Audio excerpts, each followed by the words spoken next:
Welcome to this week's What a Shout. Myself, Dave Orton in the chair.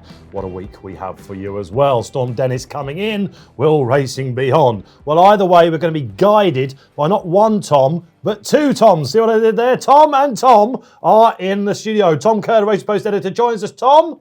Hi, Dave. Are you ready? Are you braced for What a Shout? I am incredibly excited to be on. Finally, at long last. I've been loving the show so far. Top man, we've got you in. And Tom Scudamore is here with us, multiple Grade 1 winning jockey.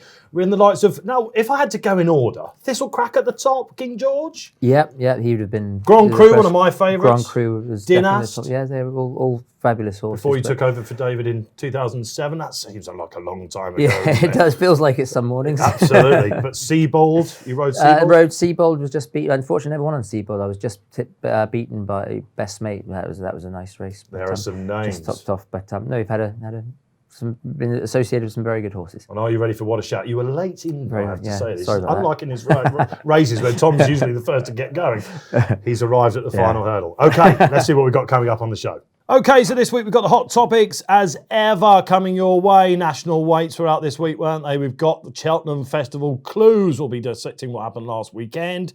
Best bets, of course. We'll be looking at all the big races and giving you the big shouts on all of them as well. Social questions for Tom as well. They were going off the charts. Right then, let's kick off with this week's hot topic. The Grand National weights came out this week. Tom, I want to start with you. Tom Kerr. This is going to be a bit tricky, isn't it? Maybe I'll call him Ed or something like that. Tom Kerr, I want to start with you. Tiger Roll. Now it's been done to death a little bit, isn't it? He got £2. That's what we were expecting. A mark of 170. Lenient side, and will he run? Yeah, I think the weight's fair, first of all. I think they can probably count themselves as slightly lucky to even get the £2 because the handicapping team had made it clear that they want to move away from compressing the weights to the degree they have been in the past. Will he run? I think he will. I think it would be a crying shame if he didn't, because Tiger Roll now is probably the most famous horse in Britain, and he's got the potential to be the most famous horse in decades if he could do what Red Rum did. And you know, to think back to Red Rum being this household name, opening supermarkets and stuff like that, it'll be incredible for the sport to have a horse potentially on that level. So I really hope that Tiger Roll does turn up. The one concern I have is that in order he's got to qualify for the race. And that means he has to run in the cross country. And imagine if, Storm Kevin whips in on the morning of the cross country, the race is abandoned, and then he misses out on a race in the Grand National. So it's a little bit of a tiny worry there, but I think he'll win the cross country and he'll march on to Aintree. Entering the Midlands National then, Gordon, just in case. Or the likes of that. Now, Tom, that opens up the likes of Native River. I mean, giving £4 to a Gold Cup winner, for example. Native River, I think at the lunch, Joe Tizard was very happy to tell everyone, yeah, it's a great weight, we can't wait to run. And then the owners come out and say, well, actually, since we put the blinkers back on, Dickie Johnson has said to us, we must go back and try and retain the Gold Cup. You will be on Ramses de Teillee? But where it's looking at the moment, I think Ramses de Teillee is 41 on the list. One of my old mates, Violi on Rouge, is a lot further down. I think by the looks of things, as things stand, he's going to struggle to get in. But they'd be the two potential mounts at this stage. You've seen the back end of Tiger, of course. I've seen from a very safe distance. He's been an extraordinary horse around there. I remember Tom Bellamy saying to me last year, he thought he was going well on Ballyoptic of Nigel's, and then he looked across Jumping Valentines, and Davy Russell was telling Tiger Roll to steady a little bit. So, after going 3.5 miles and Tiger Roll's just come back on the bridle and started to run away there, look, he's been a fantastic horse for the connections, and listen, he's been a fantastic horse for racing. Would we expect the hat-trick, Tom, if he turns up? I think 6-1 would be a fair price, to be honest. He won so easily last year. You're not supposed to see that for Grand National winners, never mind them doing it the second time around. So, he's obviously got more weight to carry this time, top weight. It's a big ask. The Grand National is always a big ask. But yeah, I would be a backer. Tom Kerr, a backer of Tiger Roll. Right then, time for your festival clues. Last weekend, a huge weekend. I think Newbury is where we've got to start. Tom Kerr, Altior. He came back. 3's on, backed into. Yeah. Moments worry for you? Well, there was a little bit, because obviously we had this question mark of Altior, and maybe it seems ridiculous, but one defeat and they lose that invincible aura. So we asked on the front page, has he still got it? And for that moment where he hit that, customary flat spot, you did think, is he going to find the afterburners he normally does? He did, of course, powered away to the line. I thought it was hugely impressive, and Altior's back. Yeah, okay, interesting. Tom Scudamore, what did you make of him? No, I agree. He's always one of those horses when you stop the race at the second last or third last, I think he's in for a battle. By the time he gets to the winning line, he's normally 10 lengths in front. Having said that, this year, I think the Champion Chase is probably going to be the race of the festival. Looks that way, Chacun pour soi, Défi de Soy, Altior, they're fantastic horses, and it's the talking's going to stop, and one of them's going to go on. But it's looking like a stronger race on paper than it has been for since Altior's been dominating in recent years. If he was to go third favourite, let's just theoretically say that and concentrate on him for a little bit. What sort of price would you be? I mean, could you possibly think about backing Altior at 3-1 for a Champion Chase? A remarkable price it could be. People would be jumping on, wouldn't they? Each way thievery would be taken to a new level. Incredible. He's 20 from 20 at 2 miles to 2-2. If he hadn't have had that one defeat, what price would he be for the Champion Chase then? I know this is a hugely competitive year, some serious rivals, but I still think Altior is the one to be shot at. Of course, then we have Native River, another 3s-on shots. It was tricky for punters, wasn't it? But loads of people lumped on the double, and it was relatively impressive. John O'Neill was on the ride. You've ridden him before, haven't you? Unsuccessfully, very we should unsuccessfully. I had one go on him over hurdles around Cheltenham, and he's back as a novice hurdle. Unfortunately, he fell at the third. You got him on the deck, Tom. Got him on the deck at the third or second last, coming down the hill. It was Colin had 3 runners in the race: Robbins, Firth, Thistlecrack, and Native River. So 3 that sort of went on to achieve bigger and better things. They weren't a bad hand to have in that, and unfortunately for Colin, none of them won. And what did you make of Native River? He's the sort of he's always, to me, he's such an admirable fellow that he doesn't do things always the most fluently or easily, but he keeps on grinding it out. And again, he goes to the Gold Cup with a good chance. Again, you could probably see a few maybe finishing in front of him, but you're going to get a run for your money. He's a fantastic racehorse, and if the album photos or Chem Boys or Delta Works don't perform, Native River will. Like that line. Okay, let's just move on. Pick Dory sneaking the Betfair hurdle. I think we should say that. Really funny race to watch, Tom Kerr, wasn't it? A standing start, for example, the biggest handicap of the weekend. Unsatisfactory stuff, or? I think it is unsatisfactory, and there's been a lot of comment about it as a consequence. It's really frustrating for punters when that happens, because we're looking for everyone to get a good start, we're looking for the race to get away. But, Tom, you can probably tell us a lot more about the difficulties of getting away a big field like that. Yeah, the reason the standing starts came about was because I think it was about the 2014 Grand National, where we just kept coming in. You were remember the times at Cheltenham. Yeah, but you remember how many times at Cheltenham in the National where you have 3 or 4 false starts and you can't get them away? At least this way, the jockeys know that if you infringe, then it's going to be a standing start. And yes, it's very frustrating when it happens, and it's never ideal. It's happened to me in the past, and it's cost me races because a horse has been cold trying to get away, and you don't jump off in the position you want to jump off. But as I say, it puts the responsibilities then onto the jockeys and all of us together, and I think in general it works. But in a big field, it does make it more difficult. But You've been caught out a few times. It happened to me on Monetaire at Cheltenham when really he got well beat. Backed horse. Yeah, he got beat, but he was always quite a slow starter, and he actually got beat at Cheltenham before it was a normal start, and he was slowly away. Moon Race was very slow away and a standing start as well. But look, the Klondike? The Klondike. I was on that. I punted it out. The Klondike. Beaten after a fence. Yeah, the Klondike sometimes, he can be a bit tricky. I remember going all the way to Newcastle and to ride him in the Ida, and it wasn't a standing start that day, but he stood still all the same.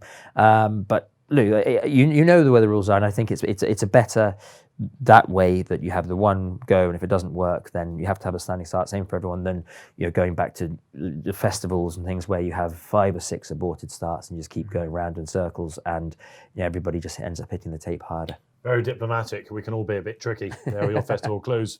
Time for your social questions there, and thank you very much for these. We had to source quite a few of these. About the top 2, the chaps have picked. Daniel Phillips, thanks for this, Daniel. Ramses de Teillee, something of public horse, isn't he? And he's on course for an unusual double. The Albert Bartlett, having reinvented himself, if you like, as a staying hurdler, and won some key trials. He runs at Haydock tomorrow, which we'll get to a little bit later on the show, but then he's going to go for the National as well.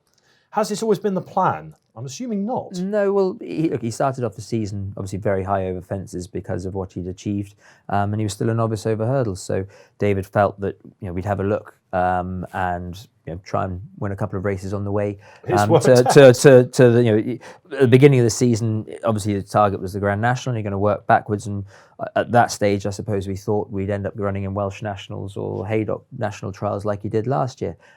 He then won impressively at Cheltenham.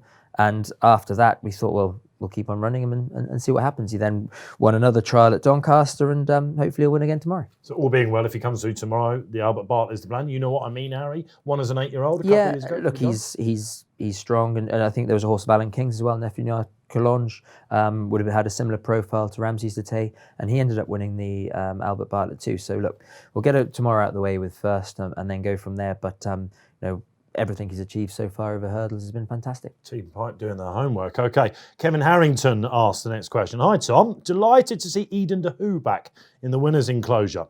I was a huge fan of him as a bumper horse, really strong bumper form, and that form in bumpers looks particularly strong as well. What race is he most likely to tackle at the festival? Should say he's entered tomorrow on his handicap debut, isn't he, at Ascot? Yeah, he runs tomorrow off 130.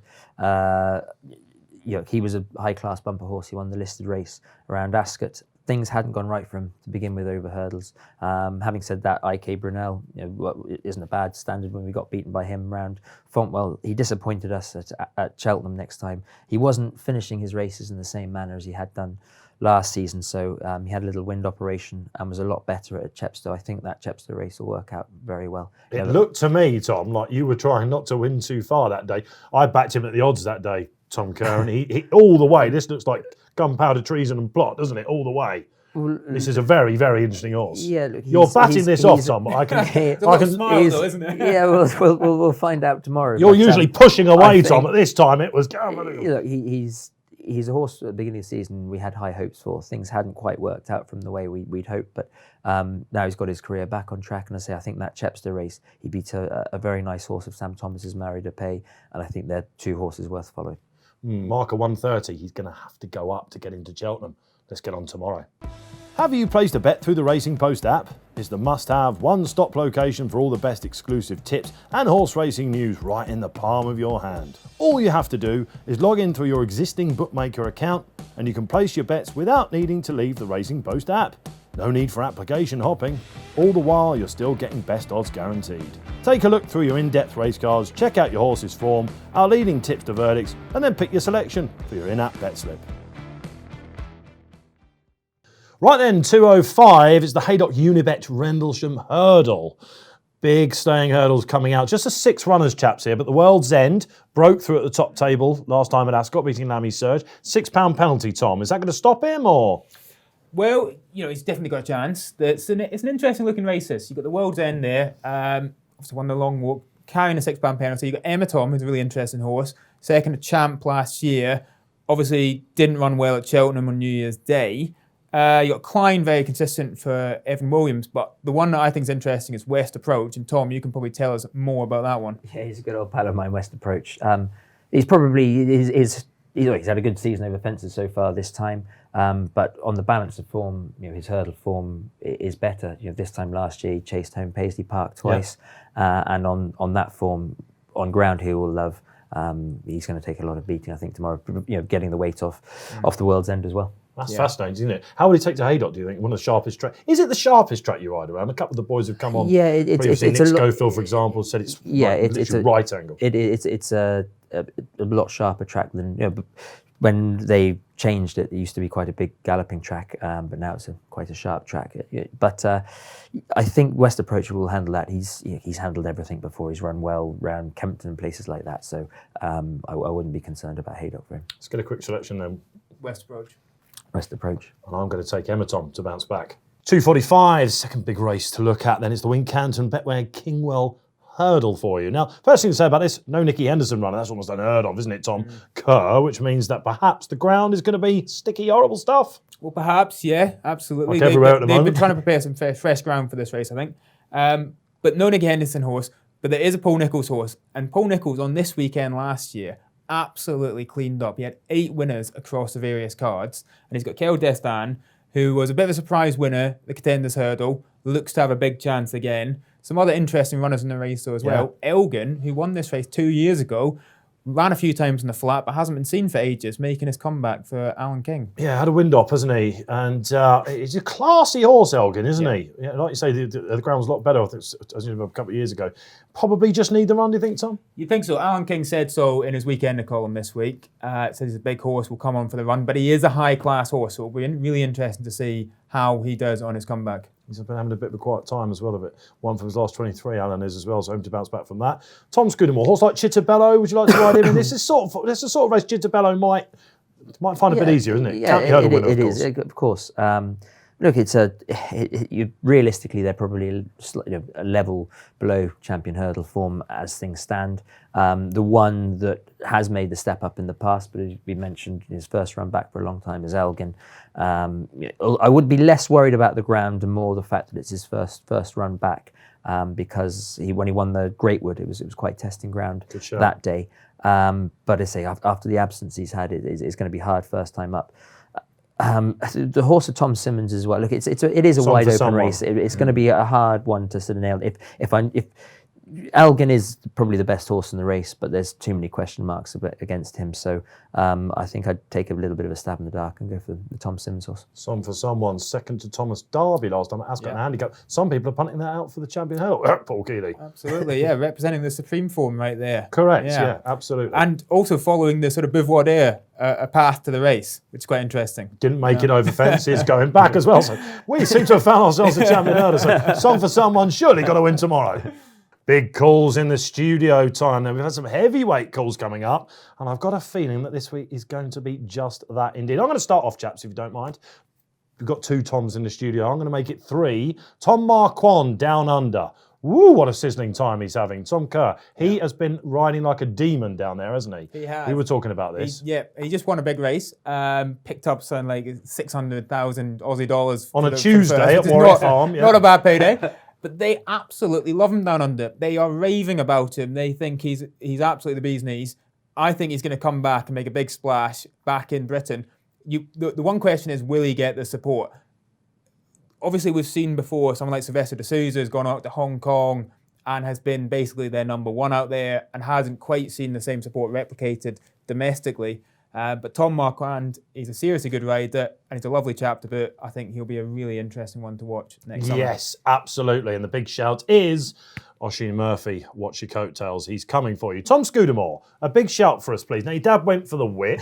He hasn't even rambled on about that, did Peter? He didn't go on about but he had some very valid points. Or something like that. It's generally one of his favourite topics. But you're going to get a tad political with us as well, aren't you? Yeah, I just feel that obviously Nick Rust moving on. I didn't have a lot to do with Nick, but every dealing I had with him, I always found him to be a complete gentleman. And I think at a tricky time, he did very well in many things. But I just think sort of going forward, I've always found it frustrating that the likes of Martin Pipe or Peter Easterby or John Frankham, I wonder how many times they're invited into the fray to be asked their opinion on certain matters and certain things. Do you think someone should sit on the board like that? Yes, I do. Look, I was listening to a thing about the cricket the other day, and South African cricket is obviously a lot, even more political than racing as a whole. However, political we think we get, South African cricket have so many more different things they've got to go through. But I was listening to a man called Dr. Ali Bakar the other day, and he talked about the board, which he set up when South Africa came back from apartheid, and just discussing about some mistakes he'd made and what have you, and the things that he'd had to do. And I just found it very interesting. He said that he felt that the board of the South African cricket was wrong at the moment, that there were too many of the same sort of people. So he felt that there should be an ex-pro, an ex-coach, a lawyer, doctor. So you're covering all the sort of bases. And I just feel at the times with racing, we end up pulling each other apart because there's so many changes all the time, rather than asking the likes of John Frank and Martin Pipe, the people I've mentioned before, bring them on board and ask them what they think and try and go forward together. At times it just frustrates me. There's so many different fractions, even though we're trying to pull in the same direction. It's all done in public. Yeah, I couldn't agree more. So one of the biggest problems racing has is its factionalism, because racing we sort of think about as one collective whole, but in reality it's all these different parts. There's race courses, there's trainers, there's jockeys, there's breeders, there's the gambling industry. And in order for the sport to work, it really needs all those different parts to pull in the same direction. And it's frustrating how rarely that seems to happen. And we actually end up sort of at cross purposes quite a lot of the time. And I think the challenge for Nick's successor, and I think Nick's done a great job, but the challenge for him will be to bring all those different factions together, make use of the incredible experience that exists across those various groups, and sort of set out a path to the future that everyone can get behind and pull in the same direction.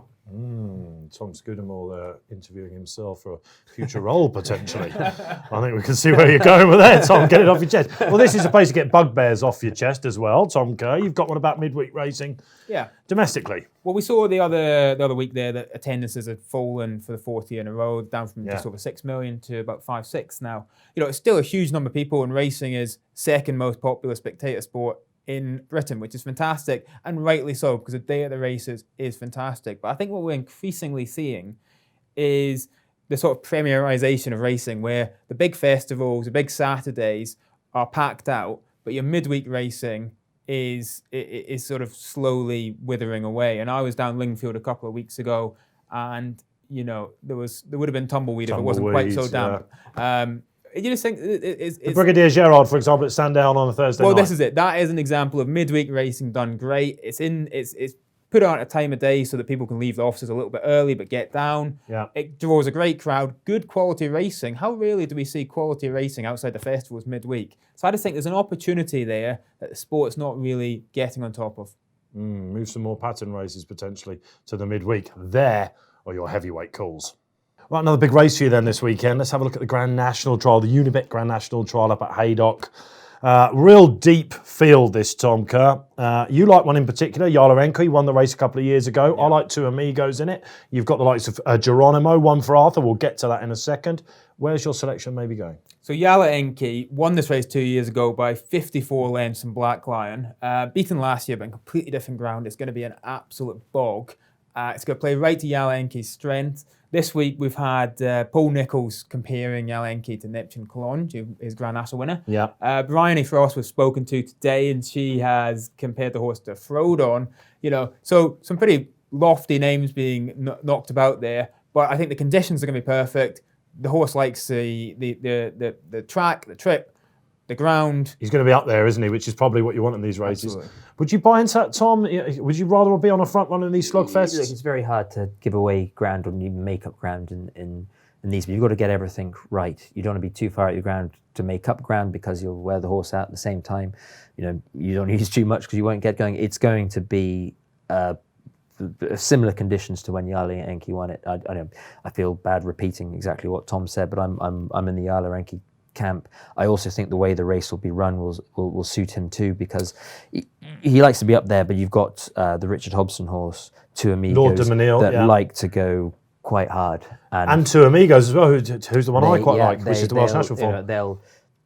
It'll be a true run race for the conditions. That just teared up for one for Arthur, who's a horse that you're obviously closely associated with. It's not beyond the realms of possibility. He's going well, Tom, isn't he? He's going well. He's in good order by all accounts. The one slight negative I'd have with him is from the outside in, I've only sat in him the once briefly, but he always seems to me that he maybe prefers slightly better ground than the ground he's going to get at very much with Aintree in mind tomorrow. Yeah, but again, look, he's been a fantastic horse and he's run reasonably well around Haydock and things before. But if it was slightly better ground, I just feel from the outside in looking at him, he's probably more comfortable and better. So the two Toms are going for Yarlarenko, teaming up against me again with the Two Amigos. All right, then, let's have a look at the big grade one of the weekend at Ascot. Let's hope it's on, of course. We should say Storm Dennis could play havoc at Ascot 8 a.m. inspection.